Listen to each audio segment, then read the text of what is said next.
Bien, hermanos, les invito a abrir la palabra del Señor en el Evangelio según San Mateo, capítulo 5, versículo 17 al 19. Evangelio de San Mateo, capítulo 5, versículo 17 al 19.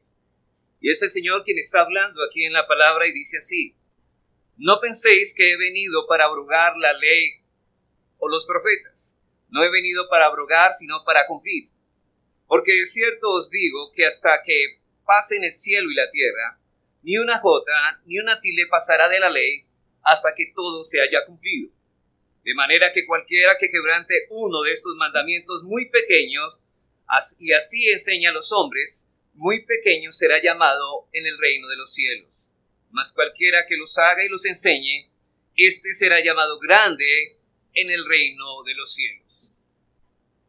Esta porción, hermanos, las encontramos en el contexto de lo que podríamos llamar el plan de gobierno de nuestro Señor Jesucristo y de lo que muchos llamamos el Sermón del Monte.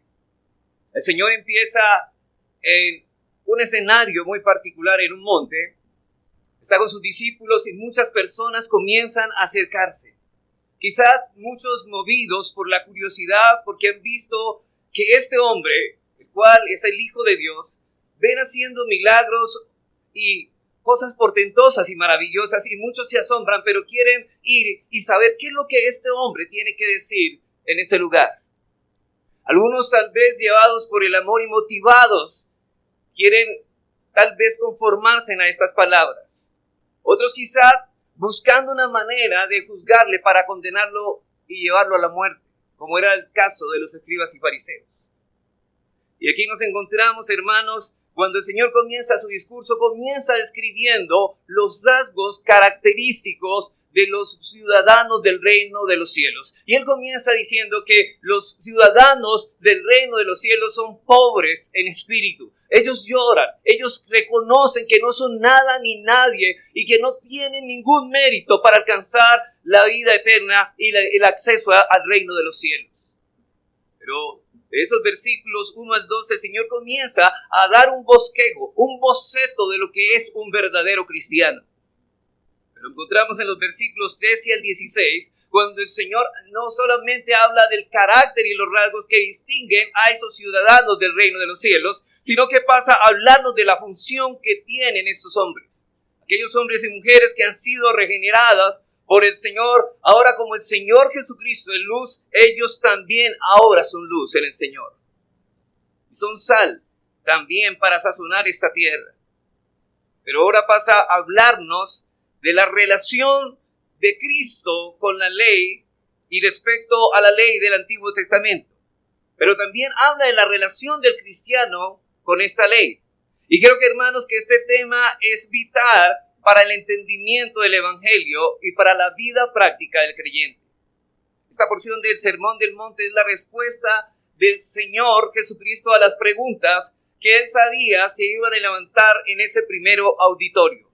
Por eso Él les dice en el versículo 17, dice: no penséis que he venido para abrogar, es decir, para anular la ley o los profetas. No he venido para abrogar, sino para cumplir. El Señor vino a cumplir y a consumar todo lo que estaba escrito del Antiguo Testamento. Por eso dice el teólogo, respecto a esto, el teólogo John Murray, dice: todo el proceso de revelación depositado en el Antiguo Testamento encuentra en Cristo su cumplimiento, su realización, su confirmación y su validación. Cuando Cristo dice que Él vino a cumplir la ley, se refiere a toda la ley que nosotros conocemos como la ley de Moisés. Y esta ley civil obviamente la constituía o estaba contenida en la ley civil, judicial, la ley ceremonial y la ley moral.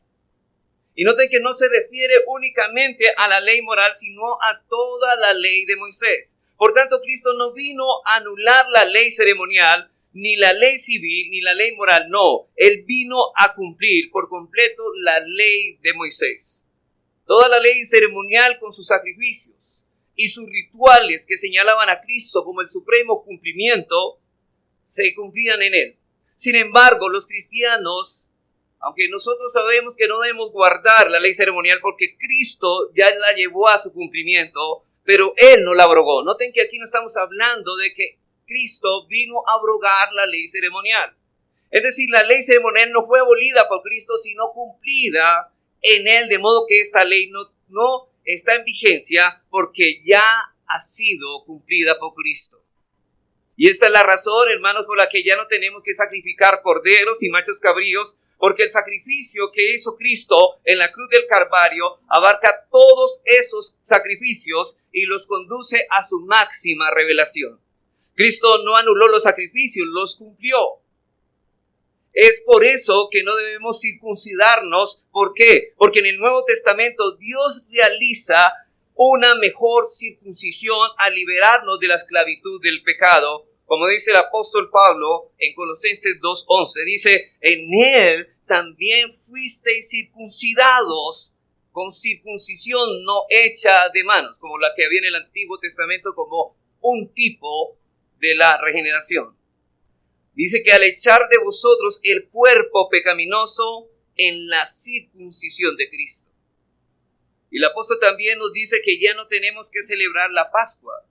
Primera de Corintios 5:7 dice que nuestra Pascua, que es Cristo, ya fue sacrificada por nosotros.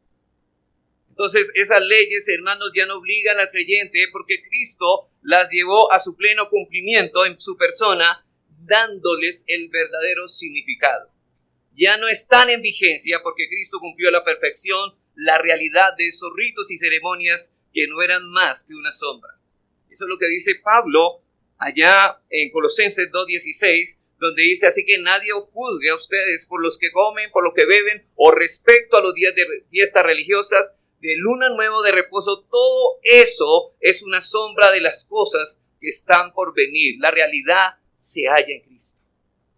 Creo que mi título de este sermón sería la pertinencia de la ley moral para el cristiano.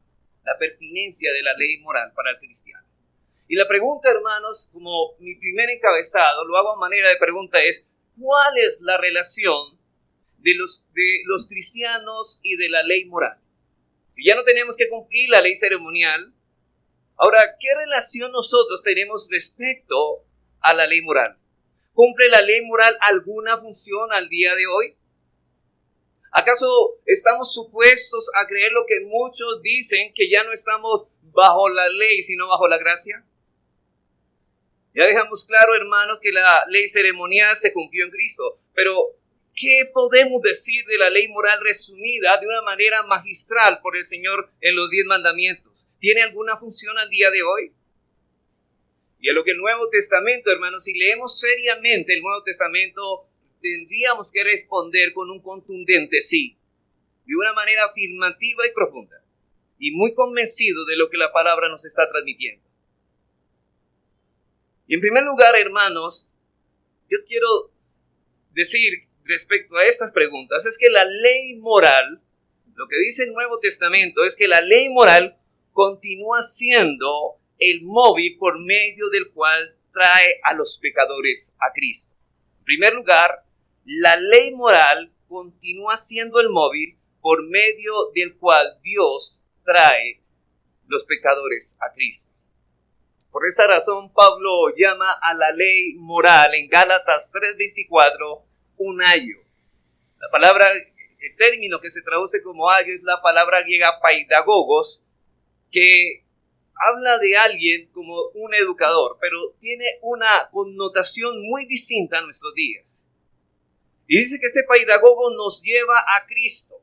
No nos salva, nos lleva a Cristo, pero nos guía a la salvación. Y respecto a esto, William Hendrickson, en su comentario a Gálatas, dice que el término pedagogos exactamente poseía el mismo sentido que ahora tiene en nuestro lenguaje, no el mismo sentido, que tiene ahora en nuestro lenguaje. Él dice lo siguiente: no se puede negar que el antiguo pedagogo, al desempeñar sus deberes, también impartiera alguna enseñanza útil y elemental en cuanto a varias materias. Pero esa no era la función principal. En la figura que aquí se usa, el pedagogo es un hombre, generalmente, dice Murray, un esclavo, que debe custodiar a los hijos del amo, llevándolos a la escuela, trayéndolos de vuelta, vigilando su conducta durante el día, de manera que era el acompañante o escolta y a la vez también el que debía disciplinar al niño. La disciplina que ejercía muchas veces era severa, de tal forma que aquellos que fueran colocados bajo su vigilancia anhelarían el día en que serían librados de él. O sea, lo que Pablo está ilustrando con esto es prácticamente lo que la ley es para nosotros. Entonces, esto es exactamente la función de la ley. Su carácter fue preparatorio y disciplinario, preparando los corazones de aquellos que estaban bajo su supervisión para aceptar ansiosamente el evangelio de la justificación por la fe en Cristo. Pero vemos claramente, hermanos, que la ley moral no puede salvar a nadie, no debido a la ley en sí misma, porque la ley es buena y perfecto el mandamiento, es debido al corazón malo y a nuestra incapacidad y a nuestra insuficiencia. Más bien la ley es una guía que nos lleva a Cristo, pero Cristo nos lleva al cielo. Necesitamos la ley para que nos lleve a Cristo y Cristo nos lleva al cielo. Lo primero que hace Dios para que un pecador se arrepienta es mostrarle que cuán pecaminoso es su pecado. Por eso es que Cristo envió al Espíritu Santo. ¿Para qué? Para convencer de pecado, para convencer de justicia y de juicio. Y hasta que un pecador no esté convencido de la pecaminosidad de su pecado, no puede ir a Cristo. Hasta que este hombre no reconozca la enfermedad tan miserable y paupérrima en que se encuentra, jamás verá la necesidad de ir a Cristo de una manera urgente. Y es precisamente, hermanos, la ley moral que usa Dios para hacernos ver nuestro pecado. Por eso el apóstol Pablo en Romanos 3:20 dice respecto a esto: ya que por las obras de la ley ningún ser humano será justificado delante de él. Porque por medio de la ley, y noten eso, porque por medio de la ley es el conocimiento del pecado. Es ahí donde reconocemos que no somos tan buenos como creíamos. Es ahí donde reconocemos nuestra pobreza espiritual. Es ahí donde realmente podemos ver que necesitamos urgente un Salvador para escapar de esta condenación en la que nos hallamos. Ahora la pregunta es, ¿cómo define las Escrituras el pecado? ¿Acaso el apóstol Juan no define en 1 Juan 3:4 el pecado como la infracción de la ley? El pecado es infracción de la ley.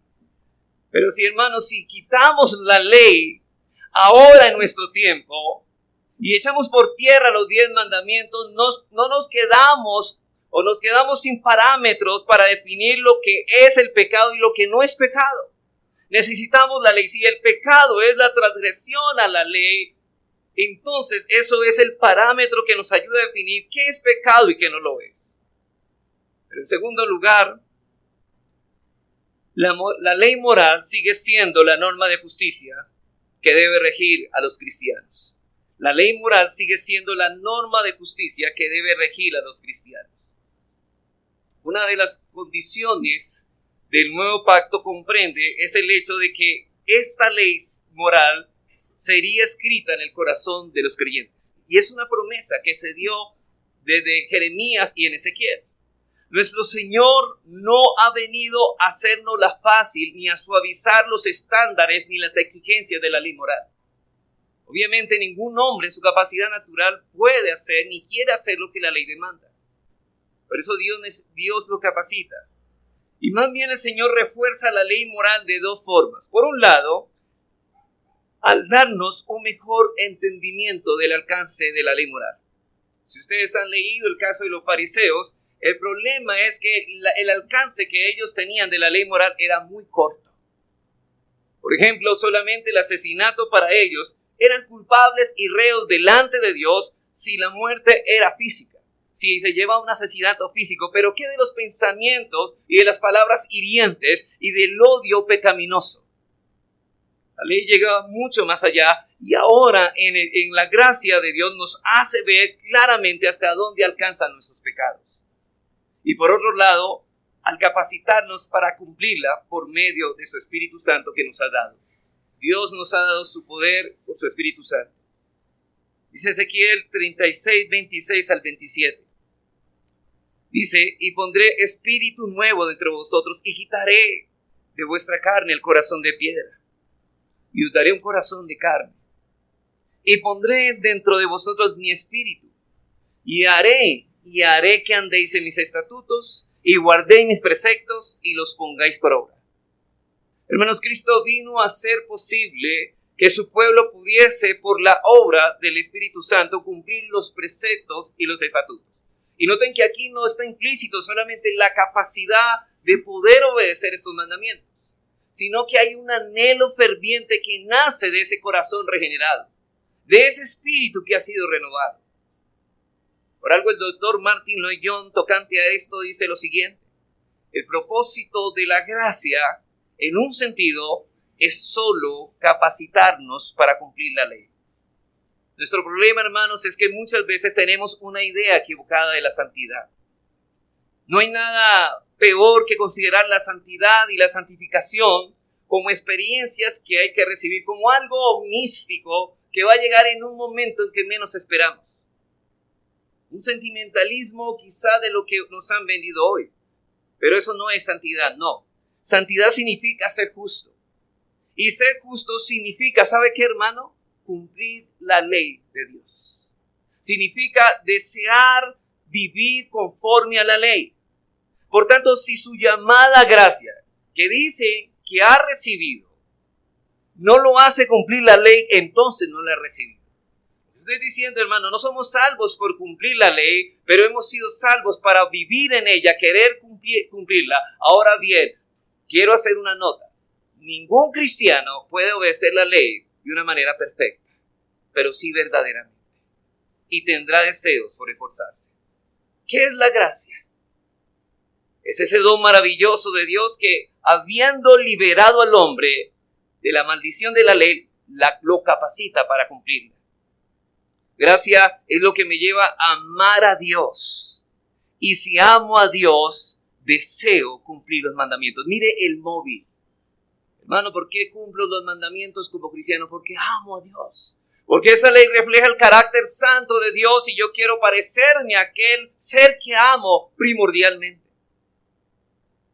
¿Qué dice Juan 14:21? Dice el apóstol Juan, el evangelista, dice: el que tiene mis mandamientos y los guarda, ese es el que me ama. Hermano, Cristo no vino a darnos otra norma de santidad. No vino a abrogar ni a rebajar los 10 mandamientos. No somos salvos, hermanos, por guardar la ley. Somos salvos para creer en Cristo, pero cuando creemos en Cristo, somos movidos a amar la ley y capacitados para obedecerla. En segundo lugar, hermanos, el segundo encabezado, dice de la siguiente manera: las normas de santidad contenidas en la ley moral son la pauta en el reino de Cristo para medir la grandeza de los suyos. Las normas de santidad contenidas en la ley moral son la pauta en el reino de Cristo para medir la grandeza de los suyos. Mire lo que dice el versículo 19 de nuestro texto. De manera que cualquiera que quebrante uno de estos mandamientos muy pequeño, y así enseña a los hombres muy pequeños, será llamado en el reino de los cielos. Mas cualquiera que los haga y los enseñe, este será llamado grande en el reino de los cielos. Existen 2 principios en este texto. En primer lugar, todos los mandamientos de Dios son importantes. Todos los mandamientos de Dios son importantes. En segundo lugar, nuestra posición en el reino de Cristo está determinada por nuestra obediencia a esos mandamientos. Y vamos a mirar el primer principio. Todos los mandamientos son importantes. Primer principio. Todos los mandamientos de Dios son importantes. Cuando Cristo habló, hermanos, de mandamientos pequeños, puede ser que a algunos se les haya hecho extraño tal cosa, como si hubiese en la ley mandamientos de mayor o menor importancia que otro. Pero es necesario, hermanos, para poder comprender esta idea, subyace a estas palabras, trasladarnos en tiempo donde estas palabras fueron emitidas. En la época de Cristo, los judíos tenían una cierta división de la ley de Moisés en 2 clases: mandamientos positivos y mandamientos negativos. Los rabinos dividían la ley prácticamente que tenían 613 preceptos y consideraban 248 de ellos positivos y 365 de ellos negativos. Y sostenían largos debates en su obsesión por las insignificancias de esas cosas, acerca de los cuáles mandamientos eran más importantes y cuáles eran los menos importantes. Pero hermanos, esto precisamente es lo que el Señor Jesucristo nos va a decir. Recordemos que en una ocasión, en Mateo 22:35, un escriba le preguntó a nuestro Señor cuál era el mandamiento mayor. Nuestro Señor le contestó: no debes hablar de mayor y menor, de primero y de segundo. Más bien dijo lo siguiente. Veamos los versículos 37 del capítulo 22 de Mateo. Mateo 22, 37 al 39. Dice: amarás al Señor tu Dios con todo tu corazón y con toda tu alma. Este es el primero y más grande mandamiento. Y el segundo es semejante: amarás a tu prójimo como a ti mismo. Noten que aquí hay un orden, primero y segundo. Según el juicio de Cristo, estos son los mandamientos más importantes de la ley de Dios. Y existe una cierta diferencia en importancia entre ambos. Nuestra relación con Dios obviamente es de mayor importancia de nuestra relación con nuestro prójimo. Pero ambos son importantes. Ambos son de vital importancia. Pero el punto que el Señor quiere recalcar aquí en Mateo 5:19 es que no existe un solo mandamiento divino que podamos considerar sin importancia u opcional. Es decir, hermanos, para el Señor hay mandamientos menores, mayores, pero todos son importantes. Algunos mandamientos son más importantes que otros, pero solo relativamente en comparación con otros. Algunos son más importantes, pero todos los mandamientos son importantes. Y en el reino de Cristo se espera, escuche mi hermano, en el reino de Cristo se espera que sus ciudadanos, que habrán de por cumplir todos, aun aquellos que comparativamente son de menor importancia que otros. Cristo dice así en Mateo 5:19, perdón. De manera que cualquiera que quebrante uno de esos mandamientos muy pequeño y así lo enseñe a los hombres, muy pequeño será llamado en el reino de los cielos. Mas cualquiera que los haga y los enseñe, este será llamado grande en el reino de los cielos. Es decir, se espera de los discípulos de Cristo, de un verdadero creyente, una obediencia para guardar todos los mandamientos, es decir, una obediencia universal, no alguno, todos, porque todos son importantes, aunque algunos sean más importantes que otros. Pero la pregunta que hacemos ahora: ¿por qué todos los mandamientos son importantes? ¿Por qué todos los mandamientos son importantes? Y quiero dar algunas razones. Voy a dar 4 razones por qué los mandamientos son importantes. En primer lugar, porque todos los mandamientos descansan en la autoridad de Dios. Porque todos los mandamientos descansan en la autoridad soberana de nuestro Dios.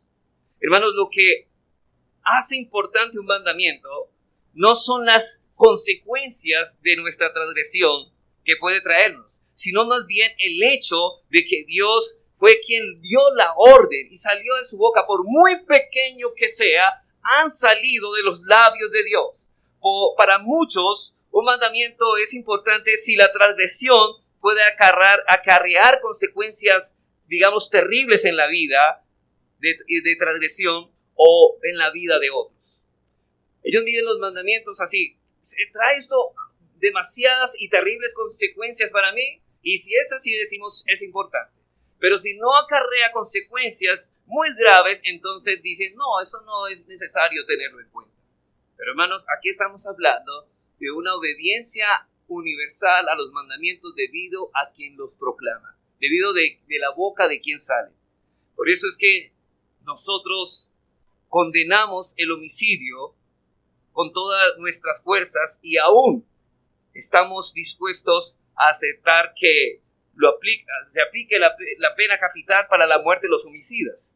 Pero cuando leemos, hermanos, el Antiguo Testamento, leemos que Dios, y noten esto, Dios quitó la vida de Usa por haber atrevido a tocar el arca de Dios cuando estaba tambaleando sobre los bueyes. Parece algo pequeño, ¿cierto? Pero mira cuán gravedad muestra el Antiguo Testamento que era este pecado. ¿Acaso fue ese pecado tan grave como para quitarle la vida? Según el criterio de Dios, sí lo era. El criterio. Una cosa es la que pensamos nosotros, otra cosa es la que piensa Dios. Y una de las grandes misericordias que encontramos en la ley judicial del Antiguo Testamento que regía al pueblo de Israel es que solo algunos pecados se aplicaba la pena capital. Y la pregunta, ¿por qué? Porque la Biblia dice que la paga del pecado es la muerte. Y como decía el pastor César esta mañana, todo pecado merece la muerte. Todo pecado es digno de muerte. Todos los pecados merecen la muerte, pero Dios es tan misericordioso que solo aplicó la pena capital a algunos de estos casos. Todo pecado es una ofensa a la autoridad de Dios porque Él la pronunció. Él pronunció la ley. Y por cuanto cada uno de los mandamientos incluidos en las Sagradas Escrituras lleva impreso el sello de la autoridad divina, no existe un solo mandato, por pequeño que fuese para nosotros, que tengamos derecho a pasar por alto. Todos debemos estimarlos. Pero la segunda razón, hermanos, porque los mandamientos son importantes, es porque todos los mandamientos, de una forma u otra, se hallan íntimamente relacionados. La segunda razón es porque todos los mandamientos, de una forma u otra, se hallan íntimamente relacionados entre ellos. Cristo dijo en Mateo 22:40, que toda la ley y los profetas dependen del primero y el segundo y gran mandamiento, de amar a Dios y de amar al prójimo, porque la ley y los profetas están cimentados sobre esa base. En última instancia, hermanos, todos nos lleva a uno de estos dos mandamientos, todos los mandamientos pequeños, a amar a Dios y amar a nuestro prójimo. Todos los mandamientos están estrechamente interconectados. Y quebrantar un pequeño de estos nos lleva a quebrantar otros grandes. Hermanos, no podemos quedar, ilesos de esto. Por ejemplo, algunos creyentes no disfrutan del contentamiento cristiano porque son codiciosos.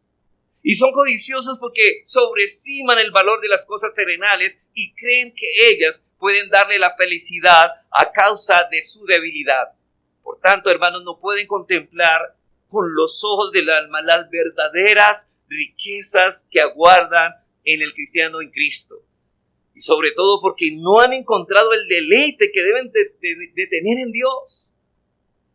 Si una persona, hermano, está trabajando con la falta de contentamiento, está trabajando contra ese pecado, pero a la vez no está mortificando su codicia, ni fortaleciendo su fe, ni cultivando la comunión íntima con Dios, está realmente destruyendo con sus pies lo que está trabajando con sus manos.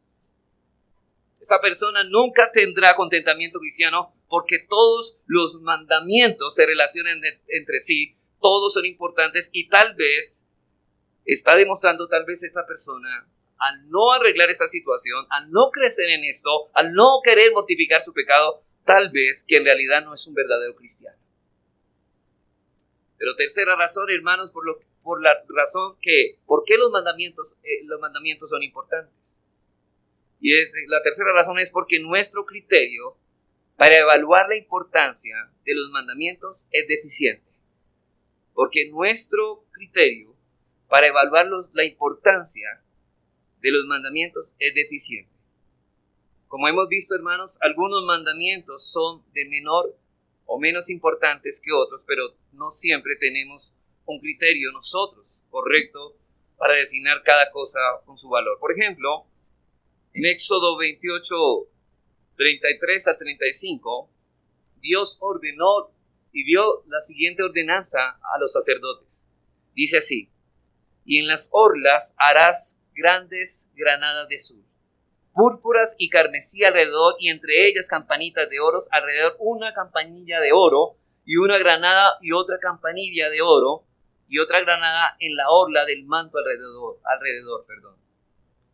Y estará sobre Aarón cuando ministre y se oirá su sonido cuando él entre en el santuario delante de Jehová y cuando salga, para que no muera. Mire que eso es un mandamiento tal vez pequeño, pero el incumplimiento lo llevaría a la muerte. Vemos que aunque esta orden no parezca tan importante, es importante porque Dios lo ha mandado y esto debe ser suficiente para atar nuestras conciencias, y en caso de que no lo hiciera, ¿qué pasaría? Moriría. Por eso, hermanos, es importante predicar el evangelio, aunque Dios haya decretado desde antes de la fundación del mundo que algunos pecadores se van a salvar. Aún así, hermanos, es importante ir en oración a Dios. Es importante predicar el evangelio, aunque Él conozca nuestras necesidades antes de que nosotros le pidamos. Nosotros debemos de orar. No debemos comenzar a pensar y a planificar, bueno, como Dios conoce, ¿para qué oro? O si Dios ya escogió a los que van a ser salvos, ¿para qué voy a predicar el evangelio? ¿Sabe por qué debo predicar el evangelio? ¿Sabe por qué debo orar? Porque Dios lo manda. Y no hacerlo es ir en contra de la autoridad.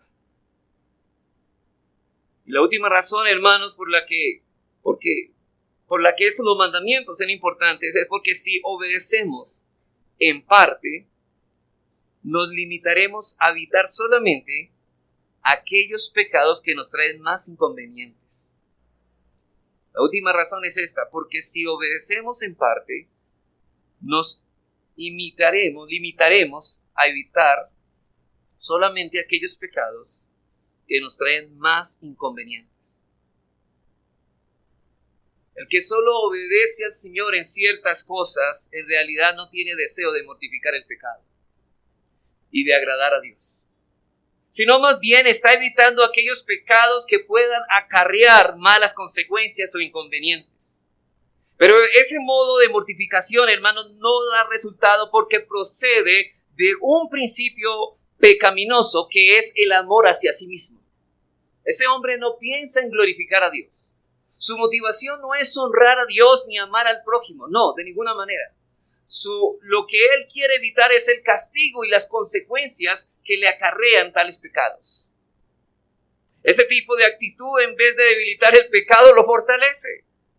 Hermanos, debemos aborrecer el pecado solo porque es pecado.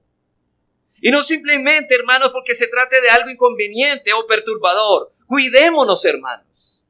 El pecado es engañoso, es astuto y tratará de alcanzar nuestra voluntad penetrando precisamente por esos lugares donde estas convicciones sean más débiles y nuestras conciencias sean más sensibles.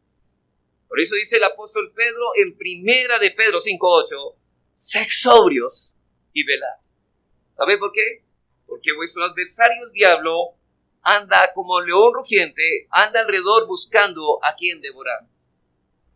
Una vez el diablo captura, hermanos, nuestra voluntad, le será fácil llegar al sitio o a otro y llevarnos y arrastrarnos en lugares equivocados y sombríos.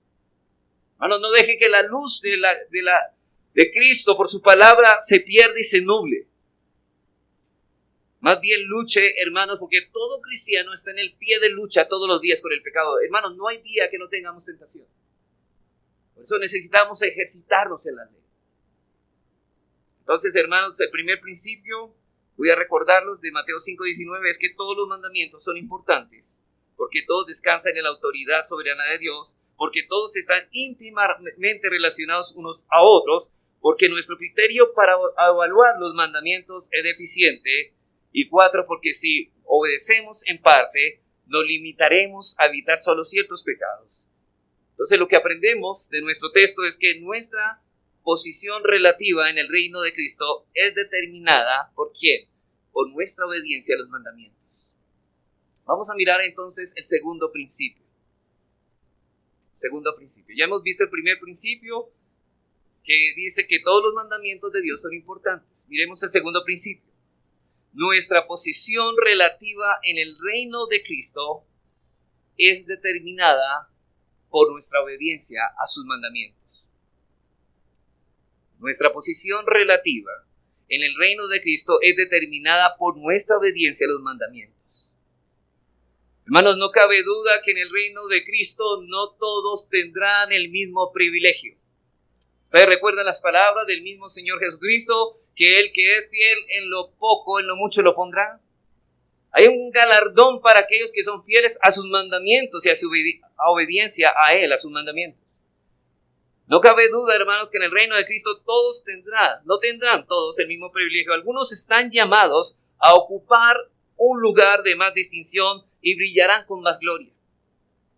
Dice Mateo 18, 1 al 4. Mateo 18, 1 al 4 dice: en aquel tiempo, los discípulos vinieron a Jesús, diciendo: ¿quién es el mayor en el reino de los cielos? Y llamando Jesús a un niño, lo puso en medio de ellos y dijo: de cierto os digo que si no os volvéis, que os hacéis como niños, no entraréis en el reino de los cielos. Así que cualquiera que se humille como este niño, ese es el mayor en el reino de los cielos. Ese pasaje, hermanos, muestra que los discípulos poseían fe en el Señor que era el Mesías, el Rey prometido en el Antiguo Testamento, y que algún día sería reconocido como Rey públicamente, y el Señor implementaría su reino. Sin embargo, hermanos, eso generaba en ellos una cuestión, por cierto, pecaminosa. Y decían ellos: cuando todas estas cosas ocurran y el reino de Cristo se manifieste con su gloria, ¿quién de nosotros alcanzará la posición de mayor preeminencia? ¿Cuál será el más distinguido por encima de los demás? Y luego el Señor tomó un niño, lo puso en medio del grupo y dice: si no os volvéis y os hacéis como niños, no entraréis en el reino de los cielos. Es decir, hermanos, vosotros, le está diciendo el Señor, vosotros habláis con seguridad absoluta de que seréis parte del reino. No olvidéis que había uno allí que no era parte, ¿cierto? Era Judas Iscariote. Y que se quedó fuera por su condición ambiciosa y codiciosa. Y Cristo le dice: ustedes hablan como si tuvieran la seguridad absoluta de que van a estar en el reino, pero ahora yo digo que si mantenéis esta actitud ambiciosa, en vez de humillarse como si fueran un niño, están revelando que ni siquiera pertenecen al reino de Dios. Y si no os hacéis como niños, no entraréis en el reino. Recordemos, hermanos, que la puerta para entrar al reino de los cielos es estrecha. Y no podemos caber por esa puerta con nuestro orgullo inflado. Hermanos, necesitamos morir a nuestra altivez y a nuestro orgullo. Por eso el Señor, cuando empezó este sermón, dijo: bienaventurados, ¿quiénes? Los pobres en espíritu. No los que se encuentran embalantonados y aquellos que aseguran por lo que hacen que son salvos. No, son aquellos que se humillan y reconocen que sin Cristo no pueden hacer absolutamente nada y están perdidos. Ahora, si la puerta de entrada es la humillación, la oposición en el reino depende también de cuán profunda sea nuestra humillación. Yo te pregunto a ti, hermano, en esta tarde: ¿cuánto te humillas tú delante del Señor y delante de tus hermanos? Porque dice el Señor en versículo 4: así que cualquiera que se humille como este niño, ese es el mayor en el reino de los cielos. ¿Quién es el mayor en el reino de los cielos? El que se humille más. El Señor confirma aquí en su reino que algunos tendrán más preeminencia que otros, pero ese reino, los parámetros de una promoción son muy distintos a los nuestros. El Señor dice en Mateo 5:19 que el criterio por el que serán evaluados sus discípulos es la obediencia a sus mandamientos. Por eso dice: cualquiera que quebrante uno de estos mandamientos muy pequeños, así enseñe a los hombres, muy pequeños será llamado en el reino de los cielos, mas cualquiera que los haga y los enseñe, este será llamado grande en el reino de los cielos. Es decir, nuestra reputación delante de Dios depende directamente de nuestra determinación en obedecer sus mandamientos, incluso aquellos que relativamente son de menor importancia que otros. Hermanos, solo Dios tiene autoridad en designar en su reino quienes van a ocupar los lugares de honor. Solo Él. Y esto fue lo que Jesús le declaró a María, la madre de Juan, y a Jacobo. Dice en Mateo 20:20, dicen: Entonces se le acercó la madre de los hijos de Zebedeo con sus hijos, y postrándose ante él y pidiéndole algo, él le dijo: ¿qué quieres? Ella le dijo: ordena que en tu reino se siente estos dos hijos míos, el uno a tu derecha y el otro a tu izquierda. Y el Señor le responde: el sentaros a mi derecha y a mi izquierda no es mío darlo, sino a aquellos para quienes está preservado por mi Padre. Es por gracia. Solo Dios tiene la potestad, hermanos, para determinar quién ha de ocupar esos lugares de honor. El criterio de Dios es la obediencia. Aquellos que se empeñan en obedecer sus mandamientos hasta en sus puntos más pequeños y de modo estimulan a otros a la obediencia, esos serán llamados grandes en el reino de los cielos. Ellos ocuparán los lugares de honor. Eso es algo maravilloso, ser coronado de honor por Dios. Y muchas veces nosotros creemos, hermanos, que esos lugares de honor serán ocupados únicamente por aquellos creyentes que han hecho cosas grandes para Dios. Pero Cristo dice que la grandeza en el reino no está determinado por los dones de un individuo. De hecho, el Señor más adelante tiene que decir: muchos me dirán en aquel día: Señor, Señor, en tu nombre hicimos esto y aquello, grandes cosas para el Señor. Pero Él dirá y les confesará: apartados de mí, hacedores de maldad, nunca os conocí.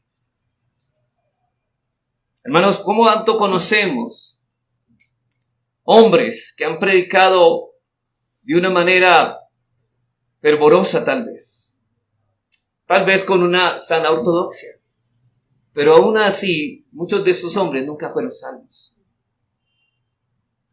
Hermano, no se mide por tu éxito ministerial ni por tu popularidad, ni siquiera por haber sido un gran predicador o por haber tenido un ministerio de gran alcance. De hecho, Cristo dice en el mismo Sermón del Monte que muchos predicadores irán al infierno. Y nada esto determina la grandeza en el reino de los cielos. Hermanos, esta promesa es para todo creyente. Y ese es el criterio, la obediencia. Aquellos que no fueron tan cuidadosos y en su descuido fueron mal ejemplos para otros, dieron la impresión de que algunos mandamientos podían ser pasados por alto. Mire que no estoy hablando de enseñarlo, sino con su ejemplo estaban transmitiendo eso a los demás hermanos. Que no tenían que ser obedecidos tal vez con tanto empeño, porque eso demostraba su vida. Eso sí es que son cristianos, pero ocuparán un lugar de menor importancia en el reino de los cielos. El lugar de honor está reservado para todos aquellos que mantuvieron un espíritu de obediencia universal respecto por los mandamientos de Dios. Aquellos que se preocupan por ver este espíritu en los demás hermanos. No solamente se preocupan por obedecerlos ellos, sino que se preocupan que otros también obedezcan estos mandamientos. Estos irán al salón de la fama en el reino de Cristo por los siglos de los siglos. Y por último, hermano, mi tercer encabezado y último para concluir, quiero hacer algunas aplicaciones prácticas para que no nos quedemos mucho con doctrinas, sino que apliquemos esto a nuestra vida. La primera aplicación práctica, hermanos, es que no es legalista aquel que se preocupa por obedecer a Dios incluso en los mínimos detalles. No es legalista aquel que se preocupa por obedecer a Dios incluso en los mínimos detalles. Existen muchos cristianos en la iglesia que son señalados de legalistas porque se preocupan por mantener ese espíritu de obediencia universal a los mandamientos de Dios. Pero eso no es legalismo, hermanos. No somos legalistas cuando guardamos y mandamos a guardar los mandamientos que Dios nos ha ordenado en su palabra. Si nos esforzamos por obedecer a Dios en todas las cosas, aun en aquellas cosas que parecen insignificantes, a la vista de los otros hombres no es legalismo. Cristo promete a sus creyentes que serán honrados en el reino de los cielos. Cristo dice en Lucas 16:10, el que es fiel en lo muy poco, también en lo más es fiel. Estos creyentes son fieles en lo muy poco también. En lo que algunos llaman minucias. No son minucias, sino mandatos de Dios. No confundamos entonces, hermanos, lo que es legalista y lo que es un hombre grande. Estamos confundiendo dos cosas. Podríamos decir que un legalista es una persona que llama la atención y solamente obedece lo que a él le parece bien o obedece mandamientos de hombre. O quizás aquel que piensa que su obediencia lo lleva al cielo. No, hermano, no somos, como reitero otra vez, no somos salvos por obedecer. Obedecemos porque somos salvos sin gratitud y porque amamos a ese Dios que nos salvó. Segunda aplicación práctica. Segunda aplicación práctica es esta. Los cristianos deben esforzarse porque los demás avancen en su vida de obediencia. Los cristianos, hermanos, tú como cristianos debes esforzarte porque los demás avancen en su vida de obediencia. Hermanos, esto no es únicamente un asunto de preocupación privada. Sí, nos preocupamos por nosotros, pero ¿qué de los demás? Cristo dice en Mateo 5:19 que si sus discípulos deben obedecer los mandamientos y procurar que los demás también lo obedezcan, porque es la misma norma para todo el mundo. Hay libertad cristiana, pero solo en aquellas cosas en que Dios ha legislado. ¿Un creyente está en libertad de casarse, hermanos, con un inconverso acaso? Desde luego que no. Un creyente no está en libertad de dejar de venir a la iglesia en el día del Señor cuando quiera, porque hay cristianos que escogen los días para venir a la iglesia y eso no está bien. Eso no es libertad. Eso es esclavitud.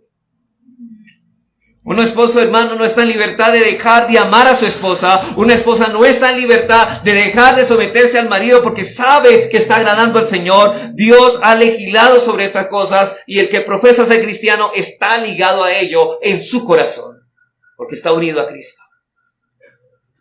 De modo que ninguno se ampare en la libertad cristiana para desobedecer estos mandamientos, ni tampoco para dejar de amonestar a aquellos que profesan ser cristianos y aún así los desobedecen. Hermanos, debemos amonestar a aquellos que dicen que Cristo es su Señor cuando estén violando sus mandamientos. Debemos amonestarlos porque ellos no son libres para hacer lo que quieran. Hermanos, nosotros hemos sido libertados de la esclavitud del pecado. Pero si hemos sido libertados de la esclavitud del pecado, ¿sabe para qué? Para ser esclavos de Cristo. No hay términos medios. O somos esclavos del pecado o somos esclavos de Cristo. Obedecemos la ley del pecado o obedecemos la ley de Cristo. No hay alternativa. Una de dos. Pero si tu elección es no seguir a Cristo, entonces sigues su pecado. Este deber de tomar a esa persona y amonestarla para que ande las ordenanzas del Señor es vital para la iglesia. John Murray dice lo siguiente. Respecto a lo que dije, debemos resistir el veneno virulento del individualismo que toleran otros, la indiferencia y la desobediencia que no podríamos justificar en nosotros mismos. Hermano, si tú no lo justificas en ti, ¿por qué lo justificas en tu hermano? Si tú no puedes justificar esta desobediencia ni esa apatía en ti mismo, ¿por qué la estás justificando en otros? Si tú no la puedes justificar en ti. De la misma manera que debemos resistir, dice Murray, de la misma manera que debemos resistir la tendencia a tolerar en nosotros mismos lo que condenamos en otros, desde el momento que comenzamos a ser complacientes con los pecados de los otros, ya hemos comenzado a debilitar nuestra propia atadura a la santidad de los mandamientos de Dios. El espíritu individualista de la época, hermanos, que lleva a los hombres a despreocuparse de los demás, no debe tener cabida en la iglesia de Cristo. Esto no debe tener cabida en la iglesia de Cristo. Ese es el mismo espíritu de Caín, hermanos. Cuando Dios le preguntó a Caín por su hermano, ¿cuál fue la respuesta de él? Caín le contestó, ¿acaso yo guarda de mi hermano? Hermano, ¿acaso tú estás contestando así al Señor? Por eso las Escrituras dicen que Caín era ¿de quién? Del maligno. Era del maligno. Y el apóstol Juan dice en primera de Juan, capítulo 3, versículo 14 al 15, nosotros sabemos que hemos pasado de muerte a vida, en que amamos a quienes, a los hermanos. El que no ama a su hermano permanece en muerte. Todo aquel que aborrece a su hermano es homicida, y sabéis que ningún homicida tiene vida eterna permanente en él. Hermano, no reprender al hermano, no hacerle ver su pecado, es aborrecerlo. Dice, aborrecer a nuestros hermanos es ser homicida, y ningún homicida tiene parte en el reino de Dios. Que no se preocupa, hermanos, viendo cómo su hermano transgrede los mandamientos divinos. Esa persona no ama a su hermano, y si no ama a su hermano permanece en muerte, y si permanece en muerte no es cristiano. Nuestro empeño debe ser nuestra obediencia en los mandamientos de Dios hasta en los más mínimos detalles, para que sean un estímulo para otros. Eso es lo que Pablo ordena en en Tito 2:3-5. Tito 2:3-5. Aquí habla del contexto de las ancianas, de las mujeres maduras en la iglesia. Las ancianas así mismo sean reverentes en su porte, no calumniadoras, no esclavas del vino, maestras del bien. Que enseñen, y aquí es interesante, con su ejemplo, a las mujeres jóvenes, pero noten que su ejemplo es lo que enseñan. A amar a sus maridos y a sus hijos, a ser prudentes, castas, cuidadosas de su casa, buenas, sujetas a sus maridos, para que la palabra de Dios no sea blasfemada. Por eso el Señor nos dice, el que quebrante uno de sus mandamientos y su mal ejemplo esté siendo un estímulo para otros, este será llamado muy pequeño en el reino de los cielos. Tercer principio o tercera aplicación práctica, hermanos, para ir terminando. En nuestra evaluación de los hombres debemos usar los mismos criterios de Dios. En nuestra evaluación de los hombres debemos tener los mismos criterios de Dios, no los nuestros, los de Dios. En otras palabras, hermanos, debemos honrar a quienes Dios honra.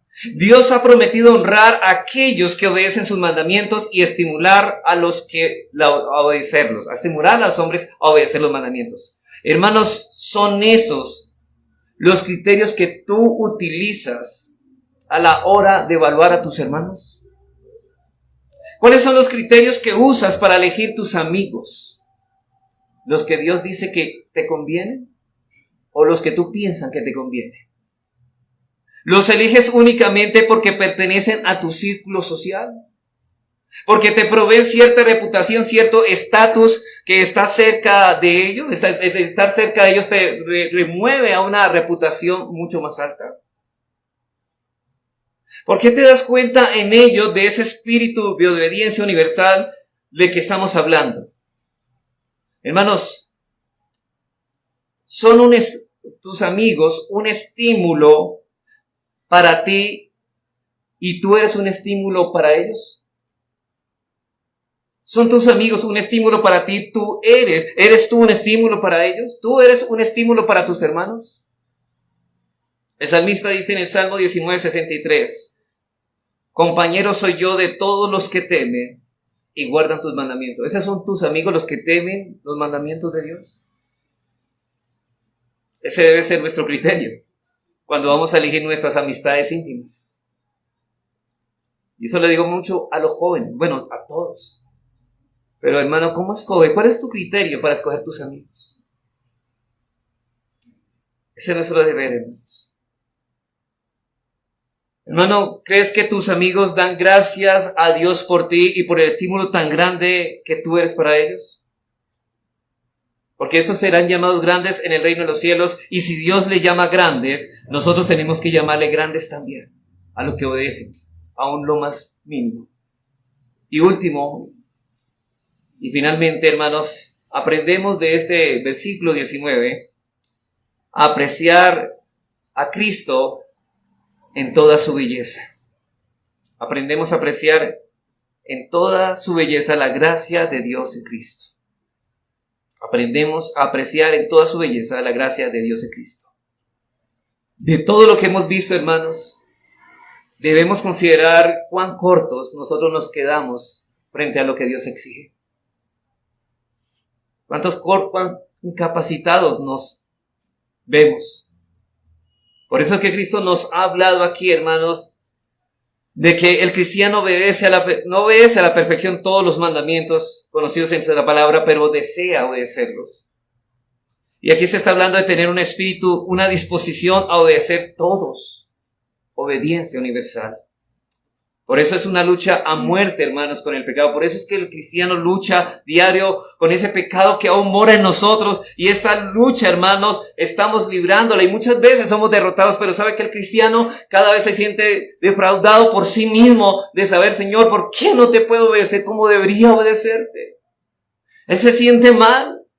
Se siente cuando ha cedido al pecado y cuando ha deshonrado al Señor con su pecado. Siente dolor en su corazón.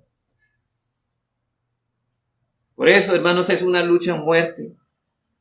Pero cuán bueno es saber, hermanos, que tenemos en la cruz de Cristo una fuente inagotable de perdón y que nuestra salvación no depende de nuestra obediencia, sino únicamente de la bendita gracia de Dios.